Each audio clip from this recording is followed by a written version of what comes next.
Бүгінгі тақырып қарыз турасында. Енді біз қарапайым адамдар үшін қарыз турасында нені білу керек? Бұған сөзсіз түрде таным керек, достар. Бұрын адамдарда не үшін қарыз жоқ еді? Байқайсыздар ма? Осыдан бір 5-6 жыл бұрын адамдар онша көп қарыздар емес еді. Ендеше осы бірнеше жылдан бері қарай не үшін адамдар барған сайын қарыздар болып бара жатыр? Айналамызда қарызы жоқ адам жоқ секілді. Бұл бейне мен алдыңғы жолы айтып өткен 100 мың ала қоржын қателеспейді дегендей. Елдің барлығы қарыз алып жатыр екен ғой, біз де алсақ не болыпты деп дүрмекке ілесіп алып алған сияқтымыз қарызды. Ал ондай болса, қарыз сірә қандай нәрсе? Біз не үшін оны аламыз? Ең алдыменен бұрын адамдар не үшін қарыздар болмаған? Бұның себебін өздеріңіз байқасаңыздар, бұрын қарыз тарқататын орын жоқ еді. Аз еді. Тіпті бәңкелердің өзінен қарыз алудың өзі өте қиын болатын. Ал ондай болса, бүгін қандай болды? Бүгін сіз кез келген жерден қарыз ала аласыз. Дойыннан алуыңызға болады. Вишнан алуыңызға болады. Я болмаса торда көп қарыз тарқататын жер жеті басады. Бәңкелерден де солай ала беруге болады. Бұрын бәңкелер бір адамға бар жоғы 10 мың юан, 20 мың юанды қарыз беретін болса, ал қазір 50 мың юаннан бастап отырып, тіпті бірнеше 100 мың юан, миллион юанға дейін бере алатын болды. Соныменен адамдардың барлығы жаңағы 100 мың ала қоржын қателеспейді дегендей, бәленді алыпты ғой, түгіленді алыпты ғой, несі бар дейтін болдық. Сөйтіп қарызға кірдік. 3 күнде көрге үйренесің дегендей, бұған да етіміз үйренді. Алғашында үрейлендік, қорықтық, ойбай қашан қайтарам, бейтен сөйтен бар едік. Бірақ бірте етіміз үйренді. Соныменен қарыздар көбейе бастады. Машинаның қарызы болды. Ой, сәрден алған машинаны мен алсам не болды? Үйдің қарызы болды. Ой, осы үйде отыра береміз ба? Біз де қаладан үй алайық. Нұрлан алған үйді біз неге ала алмаймыз? Солай ма? Сөйтіп, машинаның қарызын бітірмей жатып, үйдің қарызын алдық. Үйдің қарызын бітірмей жатып, Жуаншудың қарызын алдық.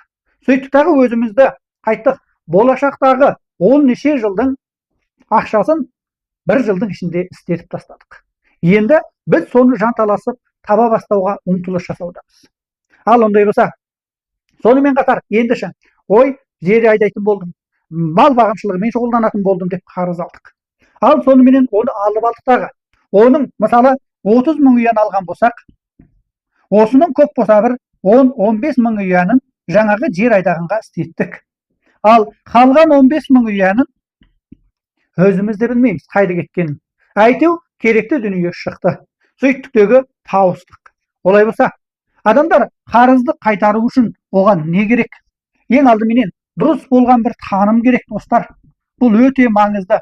Дұрыс болған бір куәнен деп айтсақ та болады. Таным керек. Не үшін алдым, неге істетем, қалай қайтарам? Сосындай бір анық таным болу керек бізде. Не үшін алғалы жатырмын мына ақшам? Ал содан кейін бір айқын жоспар керек. Айқын жоспар. Жиқуа дейді. Мен 15 мың юанға осы ақшаны алдым, 15 мың юан. Енді мынаған жер айдадым. Бұны мынандай жоспармен қайтарам. Ал өкініштісі, біз осылай алып алдықтағы мына дүниелерден жұрдай болғандығымыз себепті.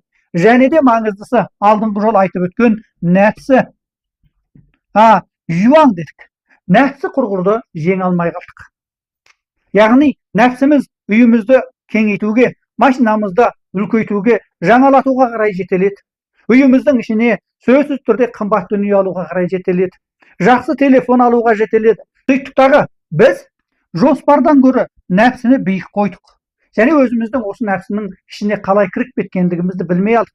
Және оны дұрыс тежей алмай қалдық. Сондықтан бір қарыздар болған адам үшін ол осындай дүниелердің барлығын толық ойласа білуі, өзін-өзі тежей білуі керек. Әсіресе біз секілді қарапайым адамдар, ауыл қыстақтағы диқан шаруалар үшін алып айтқан кезде экономикалық көзқарас ол өте маңызды.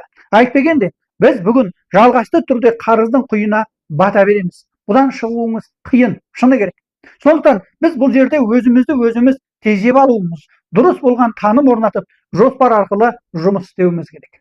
Әйтпесе, мынау ертең жейтін тамағыңның ақшасын бүгін істетіп тастайтын дәуірде сіз ертеңгі күннің не боларын ешқашан біле алмайсыз деген сөз. Ендеше, қарыздан қорқудың қажеті жоқ. қорқатын дүниеңіз қарызды қалай істете білмейтін көзқарастың жоқтығынан қорқу тиіс. 记得关注再走哦。